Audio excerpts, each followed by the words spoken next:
mke wangu ndio mmiliki wa hii timu.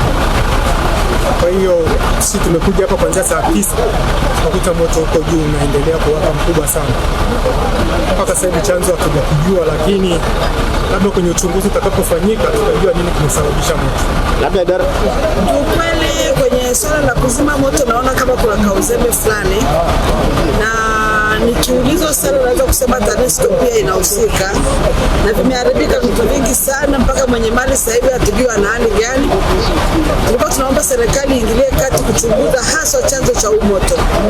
Ndio kila moto lilotokea maeneo ya ofisini kwangu hapa ambalo limeathiri japo sio kwa ukubwa sana, lakini eneo la bao limeisha kabisa.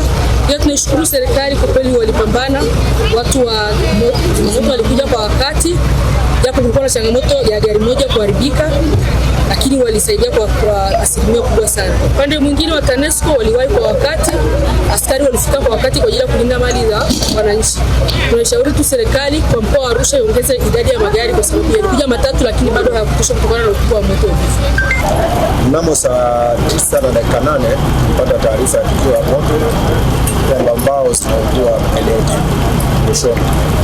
Na baada ya kufika hapa tumefika kama dakika 17 askari wamefika hapa wakakuta ni kweli moto ni mkubwa sana na umeshika pande zote nne kama unavyoziona, nyumba za upande wa kule ambako wanaishi wananchi, na huku mbele kuna bar, kuna supermarket na kuna maduka mengine, na yote yalikuwa yameshika moto. Kwa tukaendelea kupambana na moto, na baada ya kujulishwa kwamba moto ni mkubwa ilibidi tuongeze magari mawili kwa ajili ya kufanya jitihada hizi. Mpaka sasa hivi tunaendelea na hatua za kuendelea. Tumeshadhibiti, tumezima moto kwenye nyumba zote. Kilichobaki sasa ni hizi mbao ambazo zote zilikuwa zishashika moto. Kama unaona ziko pale kama 8 hivi. Zote zishashika moto kuanzia juu mpaka chini. Na jitihada zinaendelea kuzima. Changamoto tuliyokutana nayo kidogo ni kwamba hydrant nyingi hazina pressure. Tumejikuta tumeenda kuchukua maji mpaka idara ya maji kwenye chanzo kikuu tumeenda kuchukua maji. Kwa hiyo ndio changamoto ambayo ilitukuta, lakini kwa sasa hivi tunaendelea kupambana. Tunashukuru Mungu, hata idara ya maji yenyewe sasa wameleta bosa ambapo sasa kwa namna moja au nyingine kazi yetu itakuwa rahisi zaidi, kwa maana tutamaliza moto kwa